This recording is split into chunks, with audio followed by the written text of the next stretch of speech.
সুপ্রভাত বন্ধুরা, ফটিক শিউলি ব্লগে তোমাদের অনেক অনেক স্বাগত জানাই। আশা করি সবাই খুব ভালো আছো, সুস্থ আছো, আর আমরাও বেশ ভালো রয়েছি। তো আজ একদম সকালবেলায়, এখন হচ্ছে ভোরবেলা। ভোর বলতে এখন সকাল 6টা আর কি, ভোর বলতে এটাই। তো আজকে একটু তাড়াতাড়ি উঠে গেছি আর সকালেই উঠে চলে এসেছি ছাদে। তো আজকে থাম্বনেল দেখেই বুঝে গেছো যে আজকে কোন গাছটা নিয়ে তোমাদের সামনে আলোচনা করতে চলেছি।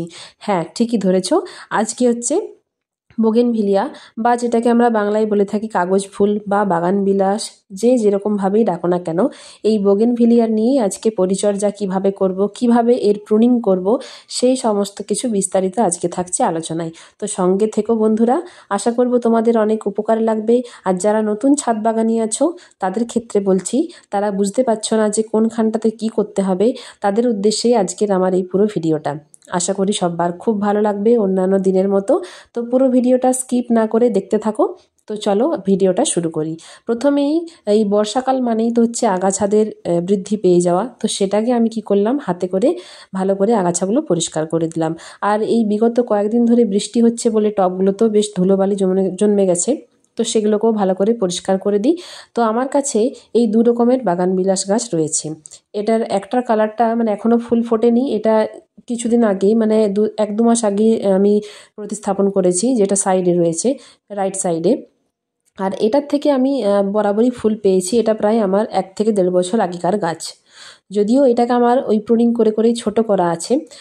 বুঝতেই পারছো, দেখো, দেখেই তোমাদেরকে দেখাচ্ছি, দাঁড়াও, যে কাণ্ডটা কত মোটা আছে। আর এইখানে দেখো একটি ফুল ফুটে আছে। তো এই বর্ষাকালটা হচ্ছে গাছেদের ভেজিটেটিভ গ্রোথ কিন্তু খুব সুন্দর হয়।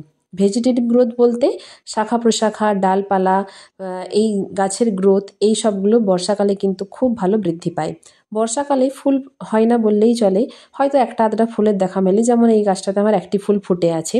তো সেই ক্ষেত্রে কি করব, এই বর্ষাকালে কিন্তু আমরা একটিও ফুল নেব না। বর্ষাকালে আমরা নিজেদের মতন, মনের মতন করে শেপ দেব গাছটিকে। এই বর্ষাকালে যত আমরা গাছের হার্ড প্রুনিং, লাইট প্রুনিং করব, তত কিন্তু গাছটা বুশি হবে, গাছটা মানে ঝোপালো হবে। আর যত গাছ ঝোপালো হবে তত কিন্তু আমরা গাছ থেকে ফুল বলো বা ফলই বলো আমরা বেশি করে পাবো। তো এই দেখো, প্রুনিং বলতে, সফট প্রুনিং বলতে আমরা ছোট্ট করে এরকমভাবে পিঞ্চিং করে দিতে পারি প্রত্যেকটা গাছের ডালের ওপরের দিকেরটা। এটা আমরা মাঝে মাঝে করতে পারি। আমি যদিও এই গাছটাকে আজকে কাটাই ছাঁটাই করবো, কিন্তু তোমাদেরকে জাস্ট দেখানোর জন্য একটু দেখিয়ে দিচ্ছি যে এইভাবে আমরা ওপরের দিকটা মাঝে মাঝেই কিন্তু পিঞ্চিং করে দেব। তাহলে এইখানের ওপর থেকেই আরও ডালপালা বেরোবে, এরা তত গাছটি ঝোপালো হবে। যত পিঞ্চিং করব তত কিন্তু গাছটির গ্রোথ ভালো হবে। তো সেই ক্ষেত্রে আমাদেরকে মাঝে মাঝেই ওটা লক্ষ্য রাখতে হবে যে আমরা মাঝে মাঝেই গাছটিকে পিঞ্চিং করে দেব।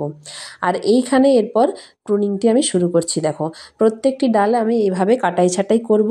তো ওই যেই ফুলটি দেখলে সেই ফুলটি কিন্তু আমি নিচ্ছি না, এইখান থেকে আমি ডালগুলি কেটে দিচ্ছি একের পর এক। তো চলো, পুরোটা আমার মতনই তোমরাও করবে তোমাদের ছাদ বাগানে।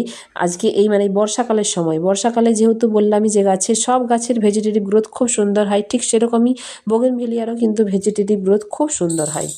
আর গাছ যত মানে ভেজিটেটিভ গ্রোথ যত ভালো হবে, যে গাছের ডালপালা, শাখা প্রশাখা, যত গাছ বুশি হবে, তত কিন্তু আমরা অধিক পরিমাণে ফুল পাবো।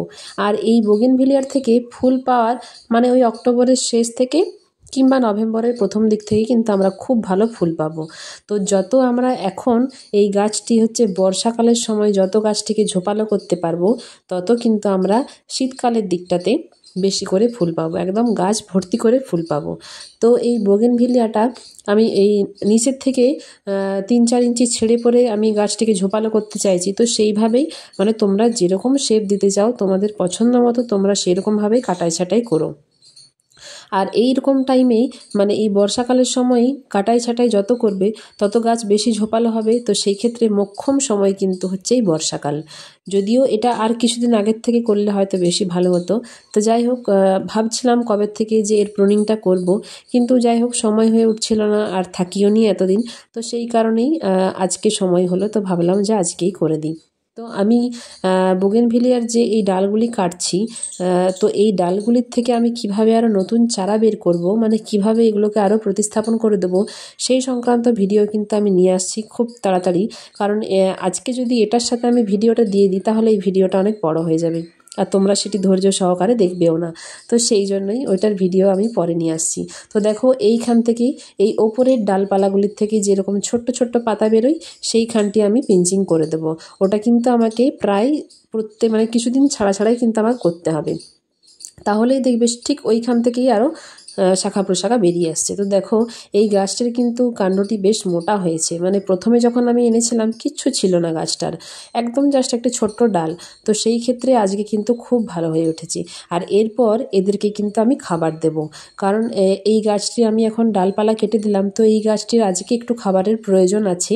তো সেই ক্ষেত্রে কি কি খাবার দেব চলো তোমাদেরকে একটু দেখাই।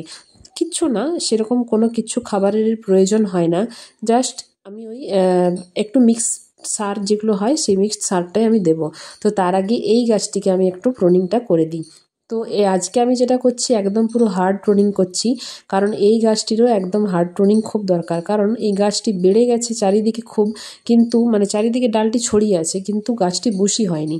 তো সেই ক্ষেত্রে আমার লক্ষ্য হচ্ছে ওটাই যে গাছটিকে একটু ঝাঁকড়া করব। তো সেই জন্য এরও একদম ডালপালা পুরো ছেটে দিলাম, 3টে ডালপালা বেরিয়েছে, তো 3টে ডালই ভালো করে ছেটে দিলাম। তো চলো এইখানে এরপর আমি এদেরকে খাবারটাকে দিয়ে দিই। তো আমি এখানে প্রস্তুত করব একটা জাস্ট ছোট্ট একটা খাবার, যে আমার কাছে হাতের কাছে যেরকম খাবার থাকবে সেরকমই খাবার। আজকে খাবার কিন্তু না দিলেও চলবে, কিন্তু আমার মনে হলো যেন এদের গাছগুলোকে আমি ছেটে ফেললাম তো ডালপালাগুলি, তো সেই জন্য একটু আধটু খাবার একটু দিয়ে দিই। যেহেতু এখন বর্ষাকাল, এখন এগুলো মিক্সারগুলো দেওয়া আমার হয় না, অনেক দিনই দেওয়া হয়ে ওঠেনি, কিন্তু আজকে যেহেতু প্রুনিং করলাম, আজকে খাবারটি তৈরি করলাম। হাড়ের গুঁড়ো, শিংকুচি আর একটু সর্ষের খোল জাস্ট সামান্য পরিমাণে নিয়েছি। আর এরপর এই মাটিটি খুঁড়ে ভালো করে একটু খাবারটি দিয়ে তারপর মাটি চাপা দিয়ে আমি জল দিয়ে দেবো। আর একটা কাজ করতে হবে এরপর, দেখাচ্ছি তোমাদেরকে, সেটা হচ্ছে তোমাদের হাতের কাছে যে ফাঙ্গিসাইড থাকবে সেই ফাঙ্গিসাইড কিন্তু গুলে যে ডালপালাগুলি আমি কেটেছি সেই ডালপালার মুখে কিন্তু দিয়ে দিতে হবে। এটা কিন্তু মাস্ট করতেই হবে, কারণ না হলে কিন্তু পোকামাকড় আক্রমণ হতে পারে কাটা অংশের থেকে। তো আমার হাতের কাছে আছে সাফ ফাঙ্গিসাইড, তো আমি সেই সাফ ফাঙ্গিসাইডই দেবো। তো দেখো আমি এখানে মাটিটি ভালো করে খুঁড়ে দিলাম, আর তারপর এখানে মাটিতে খাবার দিয়ে ভালো করে চাপা দিয়ে দেবো হাত দিয়ে। তো বাগানবিলাস গাছ, মানে বাগানবিলাস যে ফুলটা আর কি, বোগেনভিলিয়া ফুলটা পছন্দ নয় এমন হয়তো কোনো মানুষ নেই, এত সুন্দরের কালারিংগুলো হয়। তো ইচ্ছে আছে অনেক কালারের নিয়ে আসার। আমার কাছে যেটা আছে সেটা তো দেখলেই অরেঞ্জ কালারের, আর ওটাতে এখনও ফুল পাইনি, কিন্তু ওটা বলেছে লাল কালারের হবে। তো যাই হোক, এরপর আরও অনেক রকমের হয়, সাদা, পিঙ্ক, তো সেই সমস্ত কিছুই নিয়ে আসবো খুব তাড়াতাড়ি। যদি আমি শীতকালে সেগুলোর থেকে মানে ফুল আনতে পারি, তাহলে বাগানটা খুব সুন্দর দেখতে লাগবে, ছাদ বাগানটা একদম পুরো আলোয় আলোকিত হয়ে যাবে। আর এরপর একে খাবার দেওয়া হয়ে গেল, আর এটাতেও দিয়ে দিই, এটা যেহেতু একদম ছোট্ট টব, এটাতে বেশি খাবার দেওয়ার দরকার নেই, ওই হালকা একটু খাবার দিয়ে দিচ্ছি, মাটিটি খুঁড়ে জাস্ট চাপা দিয়ে জল দিয়ে দেবো। তারপর আমি দেবো হচ্ছে গিয়ে ফাঙ্গিসাইড। তো এতক্ষণ ধরে যারা ধৈর্য সহকারে ভিডিওটি দেখছো তাদেরকে অসংখ্য ধন্যবাদ। আশা করব ভিডিওটা তোমাদের খুব ভালো লেগেছে, আর যদি ভালো লেগে থাকে অবশ্যই একটা কিন্তু লাইক করে দিও, আর কমেন্ট করে জানিও কেমন লাগলো আজকের ভিডিওটা তোমাদের। যদি ভালো লাগে অবশ্যই তোমাদের বন্ধুদের সাথে শেয়ার করো, যারা হয়তো নতুন নতুন ছাদ বাগান করছে তাদের কিন্তু একটু হলেও উপকারে লাগবে। তো অবশ্যই তোমরা যত পারবে ভিডিওটি শেয়ার করো। আর যারা এখনও পর্যন্ত চ্যানেলটি সাবস্ক্রাইব করে উঠতে পারোনি, অবশ্যই তাড়াতাড়ি চ্যানেলটিকে সাবস্ক্রাইব করে ফেলো, আর অবশ্যই পাশে থাকা বেল আইকনটিকে প্রেস করো, যাতে আমি ভিডিও দেওয়ার সাথে সাথে সেটি তোমাদের কাছে পৌঁছে যায়। তো দেখো এই গাছটিকেও কিন্তু আমার খাবার দেওয়া কমপ্লিট। তো এই বর্ষাকালে কিন্তু যেহেতু ক্রমাগত বৃষ্টি হচ্ছে, এখন 1 থেকে 2 দিন আমি এই গাছ দুটিকে একটু শেডের তলায় রেখে দেবো, কারণ এগুলোকে রিসেন্ট কাটাই ছাঁটাই করেছি, জাস্ট 1 দিনের মতো রাখলেই যথেষ্ট। তারপর কিন্তু আমি এগুলোকে খোলা ছাদেই রেখে দেবো, তাহলে কিন্তু বৃষ্টির জল পেয়ে এই গাছগুলি আরও খুব দ্রুত তাড়াতাড়ি বড় হয়ে উঠবে। তো দেখো আমার হাতের কাছে আছে সাফ ফাঙ্গিসাইড, তো আমি এটাকে একটু জল দিয়ে গুলে নিয়েছি, হাত দিয়ে ভালো করে একটু মিক্সড করে দিলাম। তারপর আমি হয়তো কোনো কিছু তুলোর সাহায্যে বা আমি নর্মাল হাত দিয়েই কিন্তু এটাকে যেখান থেকে আমি ওই ডালটি কেটেছি সেখানে ভালো করে লাগিয়ে দেব, তাহলে এই কাটা অংশে কিন্তু পোকামাকড়ের আক্রমণ, রোগ ধরার কোনো ভয় কিন্তু থাকবে না। তো তোমাদের হাতের কাছে যেরকম ফাঙ্গিসাইড থাকবে, শুধু যে সাফ দিতে হবে এমন কোনো মানে নেই, যেরকম ফাঙ্গিসাইড থাকবে সেই রকম ফাঙ্গিসাইডই তোমরা কিন্তু প্রয়োগ করবে। আর বর্ষাকালে তো এমনিতেই ফাঙ্গিসাইড মাঝে মাঝে স্প্রে করতে হয়, না হলে কিন্তু পোকামাকড় আক্রমণ সব গাছেই দেখা দেয়। মোটামুটি যেগুলো আউটডোর প্ল্যান্ট সেগুলোতে কিন্তু আমাকে কয়েকদিন ছাড়াই যখন হয়তো বৃষ্টিটা ছাড়িয়ে রোদটা আসবে তখনই কিন্তু আমাকে ফাঙ্গিসাইড স্প্রে করতে হয় প্রত্যেকটি গাছেই। যেগুলো আমার ইনডোর প্ল্যান্ট সেগুলোতে আমি অতটা করি না, কিন্তু যেগুলো আউটডোর প্ল্যান্ট সেগুলোতে কিন্তু প্রায় দিনই আমাকে এই ফাঙ্গিসাইড স্প্রে করতে হয়। তো এই কাটা অংশে ভালো করে লাগিয়ে যেটুকু আমার বাড়তি থাকবে সেই এক্সট্রাটা আমি এই কাণ্ডটাতেও দিয়ে দিচ্ছি। আর সেই যে আরেকটু যেটা বাকি থাকবে সেটা আমি ভালো করে আরেকটু জল দিয়ে সেই জলটা কিন্তু এই গাছের গোড়াতেই ঢেলে দেবো।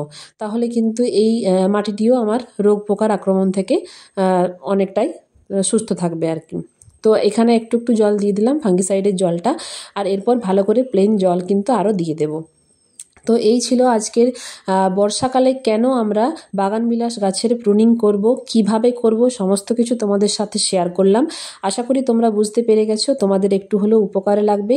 তো কেমন লাগলো অবশ্যই জানাবে কমেন্টে। আর তোমরাও তোমাদের ছাদ বাগানে এই বাগানবিলাস গাছ প্রতিস্থাপন যদি করে থাকো তো অবশ্যই কিন্তু এই বর্ষাকালে গাছটিকে ঝোপালো করে নাও, তাহলে কিন্তু শীতকালের দিকে খুব ভালো ফুল পাবে। চলো টাটা।